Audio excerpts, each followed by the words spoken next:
जुल्म के ज़ाब्ते हम नहीं मानते। फेडरल यूनियन ऑफ जर्नलिस्ट की काल पर शहीद जान मोहम्मद महर के कातिलों की अदम गिरफ्तारी के खिलाफ सीसा पिलाई दीवार साबित होने के लिए कराची प्रेस क्लब के सामने एहतजाजी मुजाहरे में शिरकत करने के लिए सांगड़ के सीनियर सहाफ़ी मोहसन लानिडर अमीर बख्श बर्दी की क़ियादत में सांगड़ के सहाफ़ियों की कसीर तादाद में रवानगी।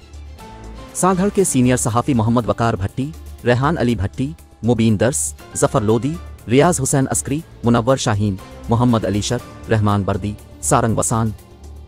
एडी कुनभर, राना सकलन और दीगर का कहना था कि कई माह बीत गए हैं, लेकिन अफसोस शहीद सहाफ़ी के कत्ल में मुलव्वस मुल्ज़िमान को गिरफ्तार नहीं किया जा सका। इस तरह के रवैयों से मुख्तलिफ किस्म के शकूक विशाबात जन्म पजीर हो रहे हैं। उन्होंने कहा कि शहीद जान मोहम्मद महर के कातिल फौरी तौर पर गिरफ्तार किए जाएं और सहाफ़ियों के ऊपर जो बर्बरियत होती है हम इसकी पुरज़ोर मजम्मत करते हैं। जबकि शफी मोहम्मद ने अपने बयान में इस वाक़े की पुरज़ोर मजम्मत करते हुए अपने इदारों से अपील की है कि सहाफ़ी जान मोहम्मद के कातिलों को गिरफ्तार करने के बुलंद और बांग दावे धुरे के धुरे ही रह गए।